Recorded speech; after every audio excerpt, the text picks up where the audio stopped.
Hi, this is Jill with Chic on the Cheap. I'd like to give you the backstory on my latest project.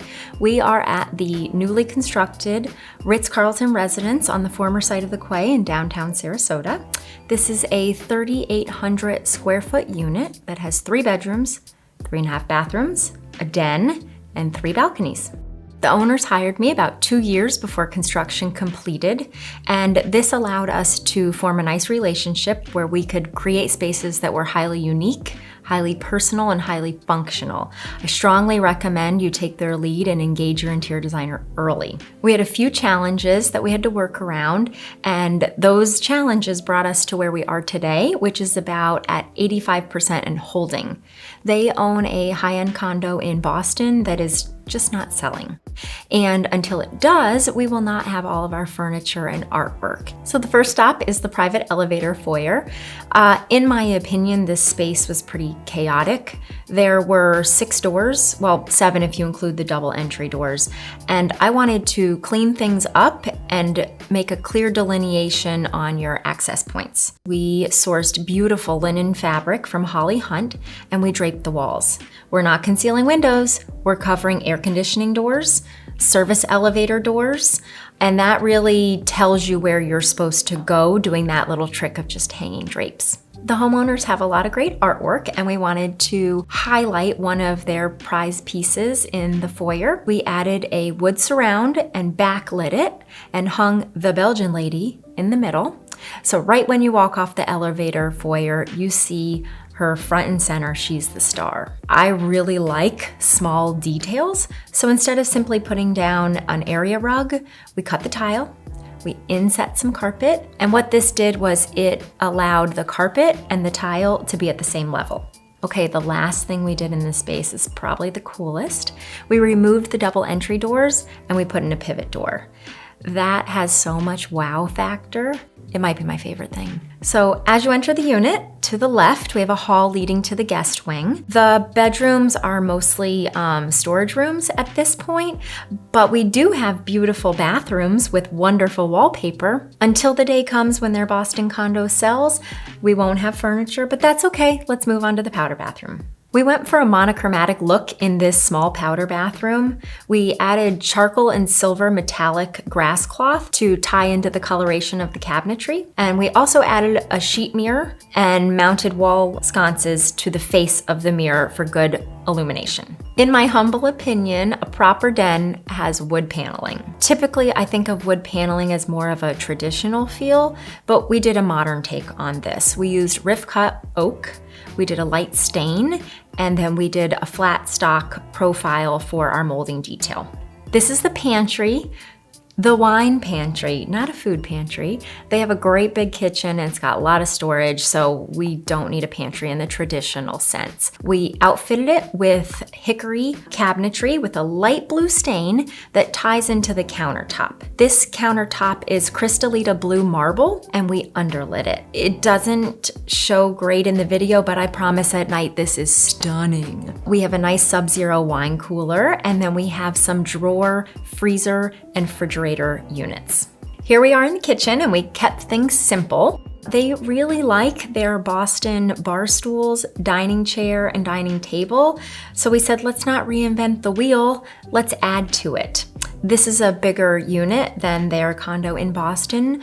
Since their dining chairs and bar stools were recently purchased, we were able to call Roche Bobois and order more in the exact same finish. The dining table, we redid that too. We just made the same thing but bigger. Really, the wow in this space is the chandelier.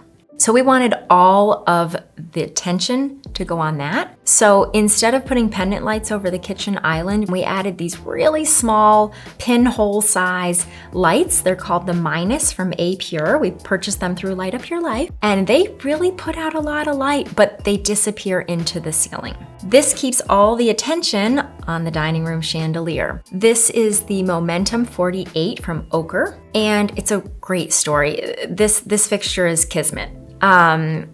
Since they hired me early, I was able to daydream and take my time and do research, and every now and again I would see something I thought was appropriate. I'd rip it out of a magazine and I would save it until the time was right to show them. Well, I got a call one day, "Hey Jill, I'm in London for business. I saw this light fixture in a showroom I really like. Let me send you a photo." Lo and behold, it was the same fixture I tagged for them, so it was meant to be. We are now at the niche, which is off of the dining room, and the developer intended it to be a wet bar. Well, you don't need a wet bar if you have a wine pantry. So we wanted to make something unique, and one of the homeowners lived in London for work, and I drew inspiration from the iconic red phone booths that you see throughout the city. So instead of doing red, we did blue because that fit with their color scheme. There is woodworking on all four sides, so instead of stepping into a phone booth, you step over the frame onto the bench to have an intimate conversation. We used blue velvet for the upholstery on the back wall, and the channeling replicates the mullion pattern on the phone booth's glass. The last thing we did here is we added reeded front cabinets. These are touch to open drawers, and they conceal outlets where they can charge their Sonos speakers or whatever they want.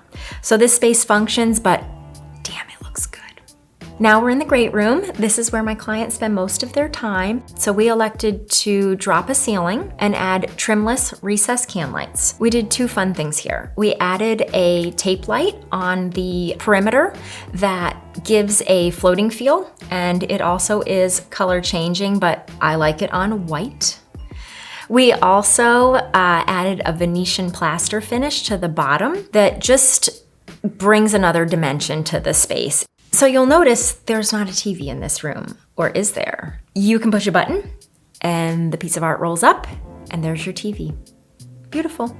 Here we are in the master suite. This is the last stop on our tour, and we wanted to keep things pretty calm in here, so we chose a monochromatic color scheme, blues on blues, and we will get a rug someday, and we'll get drapes, but for now, we've got a beautiful Roche Bobois bed, nightstands, and dresser, and we decided to do a wood-paneled headboard. This is a nice wave pattern from Du Chateau. We channeled out a pocket in the ceiling and put a light up there so we can wash this texture, and we were able to reuse the really nice, expensive pendant lights from Boston, and they just really add a nice texture to the room. The master bedroom has a private patio, and it's not big, but it fits two chaise lounges. These are from Brown Jordan. They've got a nice pinstripe to them. We also outfitted the closets with tailored living. We have nice lighting, and there's lots of bells and whistles that make this really special for my clients. They really appreciate the details. In the master bathroom, we picked really nice tile that looks like marble from the developer. We put in a simple wall-hung cabinet. We really love the mirrors because they have integrated lights. There's an open concept shower and tub, and things are just really simple and clean in here. We said, you know what? The finishes are beautiful. Let's not mess it up with decorations.